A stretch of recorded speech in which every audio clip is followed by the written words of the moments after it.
While hopes for a ceasefire in the Middle East are fading tonight, Israel's prime minister just rejected the latest proposal from Hamas. Instead, he says the war will press on. Benjamin Netanyahu made the decision shortly after meeting with President Joe Biden's top diplomat. White House correspondent Owen Jensen reports. Owen? Tracy, the meeting between U.S. Secretary of State Antony Blinken and top Israeli leaders comes as the war between Israel and Hamas enters its fifth month, and the fate of over 100 hostages still held in Gaza remains uncertain tonight. But with today's news, it seems those hostages will remain in captivity even longer.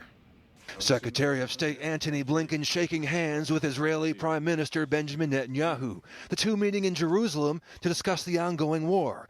Netanyahu later revealed he would reject a proposal from Hamas. What I can tell you about these discussions is that while there are some clear non-starters in Hamas's response, we do think it creates space for agreement to be reached. The United States, Israel, Qatar, and Egypt offered a ceasefire plan, but Hamas said it would only release all the hostages in exchange for hundreds of Palestinians imprisoned by Israel and an end to the war. The proposal would effectively leave Hamas in power in Gaza and allow it to rebuild its military capabilities, a scenario that Israeli leaders adamantly rejected. These things are always negotiations.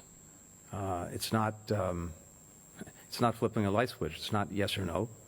There's invariably back and forth. In Tel Aviv today, people gathered to pay tribute to the victims of the October 7th attacks that launched the war. The deadliest round of fighting in the history of the Israeli-Palestinian conflict has killed thousands, leveled neighborhoods, and driven people from their homes.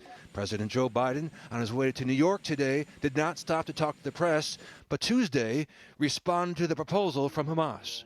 But it seems to be a little over the top. Biden's top diplomat also meeting with Palestinian President Mahmoud Abbas. As that happened, a small group of people in downtown Ramallah protested Blinken's visit and U.S. policy towards the Palestinians. Also tonight, we want to share a developing story with you. Late this afternoon, the U.S. launched a drone strike in Baghdad, Iraq, that killed 3 militia members, including a high-ranking commander. Now, U.S. officials say they were part of the group responsible for killing 3 U.S. soldiers in Jordan recently. At the White House, Owen Jensen, EWTN News Nightly.